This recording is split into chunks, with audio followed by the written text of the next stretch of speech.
मंडळाचे अध्यक्ष जे आहेत पुनीत बालन आपल्या सोबत आहेत। मोठा जल्लोष दिसतायत आणि हा सगळा रस्ता या ढोल ताशाने दुमदुमून गेलाय। कशी यंदाची तयारी आहे? तयारी एकदम सुरेख आहे। वर्षभर ज्या गोष्टीची आतुरतेने आम्ही वाट बघतो ती क्षण आज आली आहे। आगमन मिरवणुकीला सुरुवात झाली। आपला लाडका बाप्पा हा पारंपरिक रथात विराजमान होऊन मिरवणूक सुरू आहे।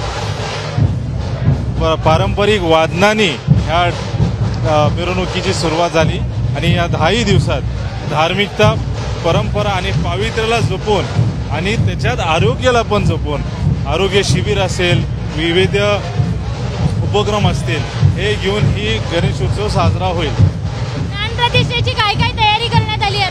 प्राण प्रतिष्ठेची काय काय तयारी? 100% प्राण प्रतिष्ठेची तयारी झाली आहे।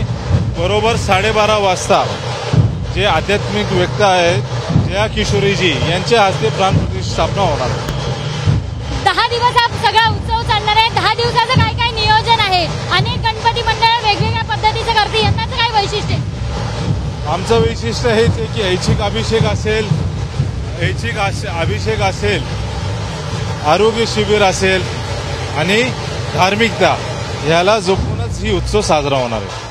डीजे मुक्त दहीहंडी झाली, डीजे मुक्त गणेशोत्सवाचा तुम्ही एक आवाज उठवला होता। काय काय असणार आहे या सगळ्या 10 दिवस? हे बघा, तुम्हाला आज मिरवणुकी दिसते, मिरवणुकी डीजे वाजतो का? कुठे नाही।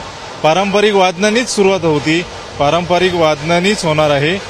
डीजे मुक्त दहीहंडीला पुणेकरांनी चांगली प्रतिसाद दिली, तशीच डीजे मुक्त गणेशोत्सवाला जे मंडळांना आम्ही जाहिरात देतो त्याच्यातले 30 ते 35% जे डीजे लावायचे ते पारंपरिक वादनावर आले आणि ह्या वर्षीपासून परिवर्तनाला सुरुवात झाली। पुढच्या 5 वर्षात 2030 पर्यंत पुण्याचा गणेश उत्सव हा डीजे मुक्त होईल। गणेश भक्तांना काय काय आवाहन करणार आहे? कारण मोठ्या प्रमाणात गर्दी होते, गर्दीचं नियोजन अनेकदा होतं। 100% पहिल्यांदा पोलीस प्रशासनाचा मी मनापासून आभार मानेल, कारण पुण्याचा हा वैभवशाली गणेश उत्सव जे लोकल टू ग्लोबल आहे, ह्या गणेश उत्सवात अनेक भाविक पुण्यात, फक्त पुण्यात नाही परदेशातून पण येतात। सर्वांना मी एवढंच आवाहन करेन की आपण दर्शनाला आले तर आपल्या आपल्या गोष्टी, महिला असतील, लहान मुलं, त्यांनी काळजी घ्यावी। बाकी जे मंडळाचे कार्यकर्ते ते व्यवस्थित दर्शन होईल याची ते काळजी घेतील। सगळ्या गोष्टींची काळजी आहे ती येत्या 10 दिवसात घेतली जाणार आहे आणि जल्लोषात अत्यंत पारंपरिक पद्धतीने या मिरवणुकीला सुरुवात झाली। आपण जर बघितलं तर या बाप्पाचं जे रूप आहे ते रूप अत्यंत सुंदर आहे। तो रथ आहे, तो लाकडी रथ आहे आणि हा रथ अत्यंत सुंदर फुलांनी सजवण्यात आला आहे।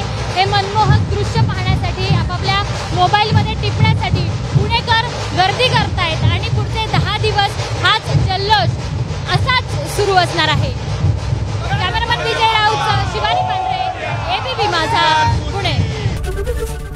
एबीपी माझा, उघडा डोळे बघा नीट।